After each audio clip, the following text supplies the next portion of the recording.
Hello, dear students. Today we shall discuss chapter 7 from Aristotle's Poetics, and that is about plot construction. Right before, we have seen that Aristotle has defined tragedy, defined poetry, and he also gave the formative parts of a tragedy. He tells that there are six constituent parts of any tragedy that we have already discussed in our previous chapter. Just to remind, these formative parts are the number one plot, character, melody, spectacle, and there is one more that we have among the constituent parts of a tragedy. Now, Aristotle goes with the plot construction. As we saw, that poetics is absolutely concerned with the tragedy. Aristotle has spoken too much about the tragedy in his poetics. He has given very little references about the other things. So, when we talk about the tragedy, the most important part of any tragedy is the plot. He says that plot is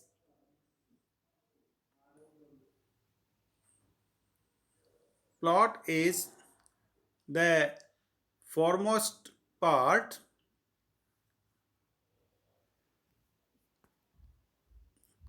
plot is the foremost and first important thing in tragedy. While defining tragedy, Aristotle has said that tragedy is an imitation of action that is complete and whole and of some magnitude. So this is the definition. This is the definition we have by Aristotle about the tragedy. Now he says, defining the tragedy, he explains the word whole. The first is the complete, that the tragedy should be complete. That is, the plot of any tragedy should be complete. It should not be half or little more that. But the whole story should be there, that it should cover the whole story, complete story. Now, when he describes that tragedy is an imitation of an action, that is also whole. So here, a whole, he means to say, is that which has a beginning, middle, and an end.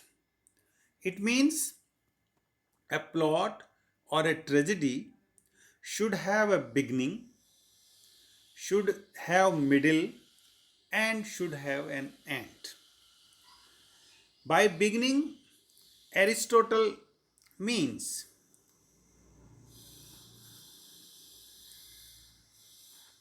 a beginning is that which is not casually necessarily after anything else.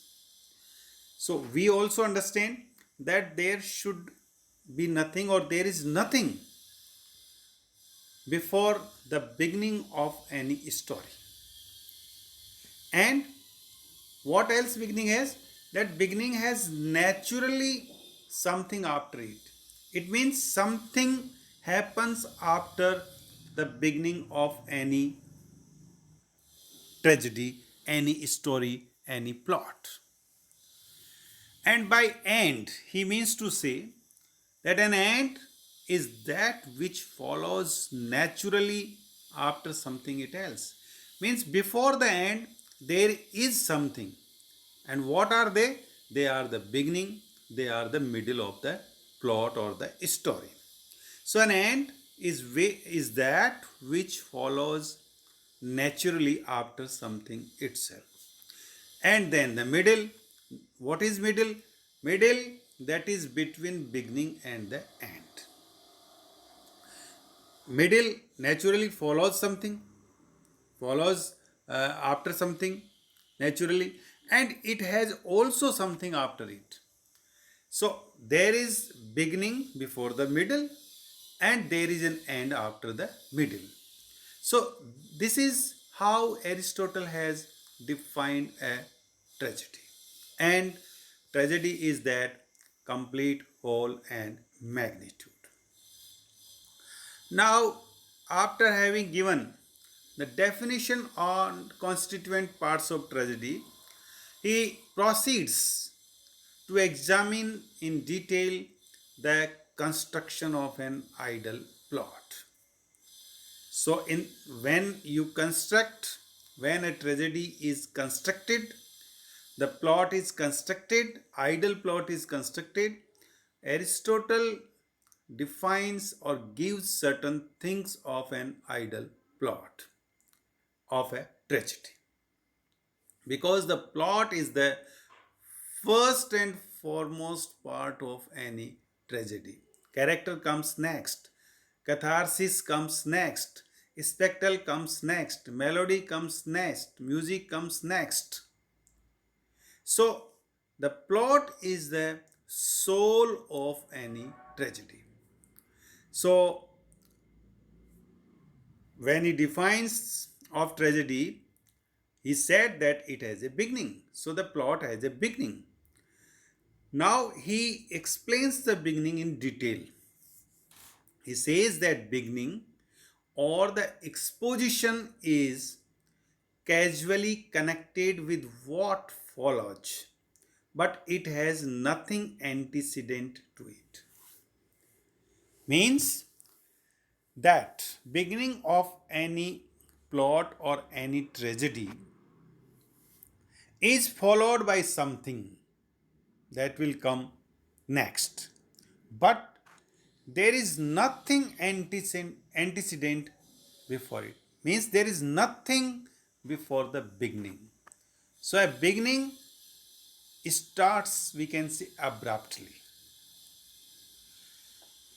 It is not consequent upon anything else. Means it does not depend. He means to say it does not depend any upon anything else. It means it's not the consequence of any incident that took before. But this also does not mean, he says, this also does not mean that the tragic story must begin from the very beginning. It means that the tragic action is more effective if it begins late. So the tragic action begins late in tragedy, in the career of the hero. It's not necessary that it should start with the beginning. If we take the examples of any tragedy, for example, written by William Shakespeare, I hope you have read Macbeth. So the tragic action in Macbeth begins late in the life of or in the career of Macbeth, the hero. And the tragic story also does not mean that it starts that begin from the very beginning, because in the very beginning what we see that the witches are meeting there and they are predicting about Macbeth's future. Then we see that Macbeth and Banquo are welcomed by King Duncan after they have won the battlefield, and how he appreciates them, how he awards them. So there is nothing like of tragic element in the very beginning, but it starts later.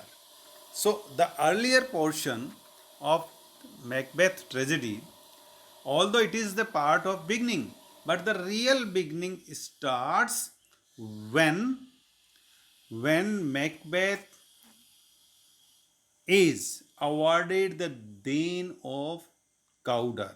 That is, he is promoted from the Thane of Glamis to Thane of Cawdor. And then he thinks over the predictions made by the witches. That is, he can become king. And when King Duncan announces that he will be the guest of Macbeth or and Lady Macbeth tonight, certain things comes into the mind of Macbeth and he begins to think himself the king of Scotland. And then the tragic story begins from there. And we, the audience, now understand, feel, realizes what? That King Duncan is going to be murdered by Macbeth. So this is what the beginning. Now, here Aristotle also means that the beginning must be self-explanatory. That is, there should nothing, when we have the beginning, like the questions why and how, but it must explain the story self explanatory, no aids, no assistance, nothing other incident or the story or the examples or anything else, but it should reveal the story or the beginning of the tragedy. No knowledge of antecedent circumstances should be necessary for its understanding. So, here Aristotle also says that it should not require, the beginning should not require any previous circumstances for understanding the plot, to understand the plot or the story. So, this is how he explains, Aristotle explains a beginning of any plot or any tragic story. Now he talks about the middle. So, the middle, as we have also seen above, that middle must follow naturally and inevitably upon the beginning. So, it comes definitely after the beginning and must logically lead to the end or catastrophe. And definitely the end comes after the middle, or the middle takes us towards the end. So, in this way, the artistic wholeness means that there is a link upon various incidents, each following the other naturally and inevitably. So, there is link between various incidents which takes place in the beginning, in the middle, or in the end, and they inevitably takes us towards the end of the story. Now, Aristotle discusses the question of magnitude as it is in his definition. Magnitude means the proper length and size of a tragic play. So he talks about the size and length, whether it should be of 5 acts or 20 scenes or 3 acts or 2 acts, or what should be the ideal length, ideal size of a tragic play. So he says that it must be a whole story. That is, a tragedy must have a complete story, story, one complete story. It should not have a collection of incidents. Means the side incidents, the sub stories, subplots should not be there. He means to say that it must contain a complete or a whole story. And that whole should be beautiful, because if we look at the whole, and the whole must always be beautiful, otherwise we won't enjoy the tragedy. So he says that it must be long enough to allow us to appreciate the orderly management of the parts. So we should be able to appreciate that story, that tragedy, that plot, and therefore it should be properly or arranged, orderly arranged. Its parts are properly arranged. So tragedy's parts that we have seen, they should be arranged properly. Then he says that any tragedy or any plot that must not be so long. It should not be so long that the beginning is forgotten. What happened in the beginning? When we are in the middle or in the end, then we begin to think what was in the beginning. It means the story was very long. So he means to say that the story should not be so long that we forget the beginning or before the end is reached. Then he compares the plot of tragedy to a living creature. So far the wholeness is concerned, he here gives an example in order to explain what the whole means, and the whole must be beautiful, and that the size and the length of the tragedy must be proportionately, otherwise it will lose its beauty and pleasure.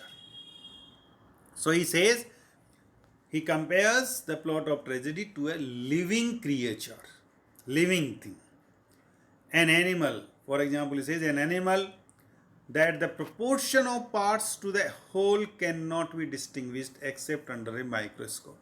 So there is an animal which is so small, so just like insect, and we cannot identify, we cannot see the parts of this small, this minute animal.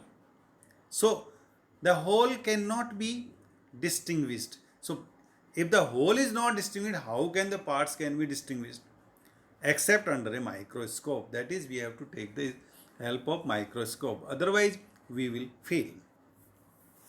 So it should not be so small. He means to say that it should not be so small that we won't be able to realize or identify its part as well as its wholeness.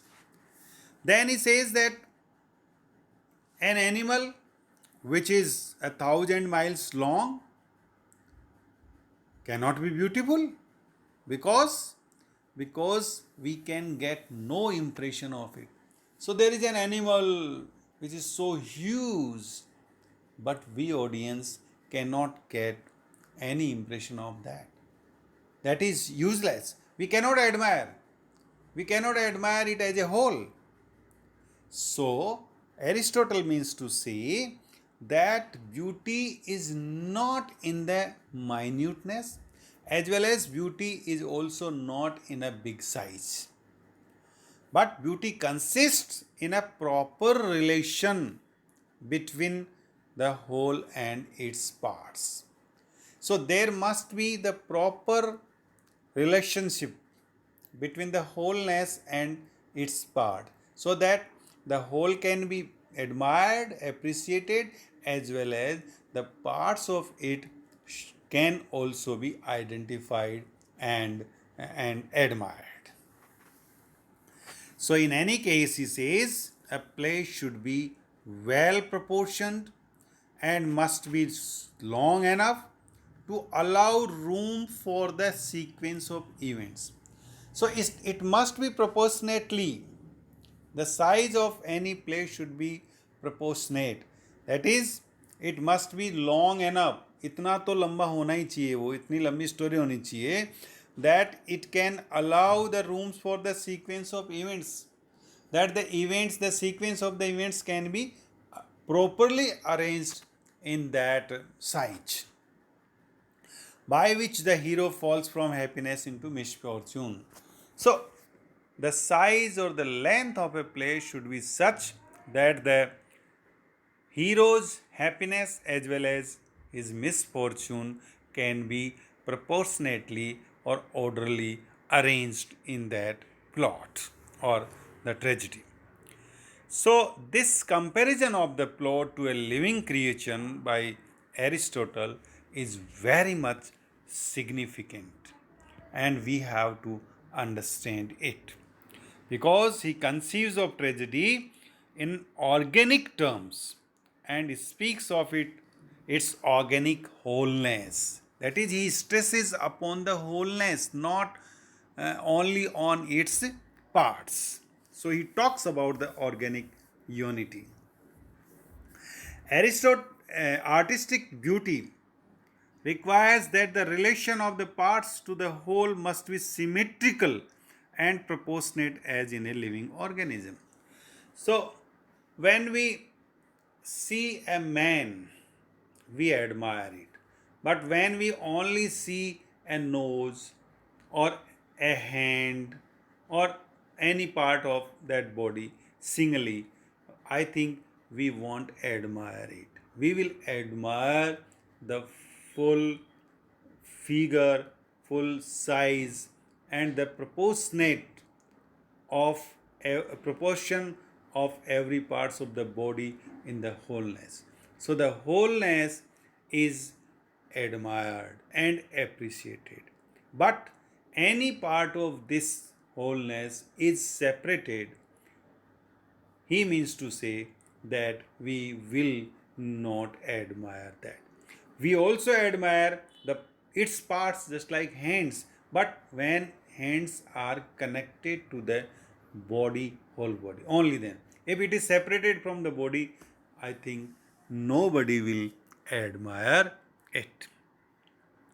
In this way, Aristotle has defined tragedy as well as in this chapter he talks about the construction of the plot.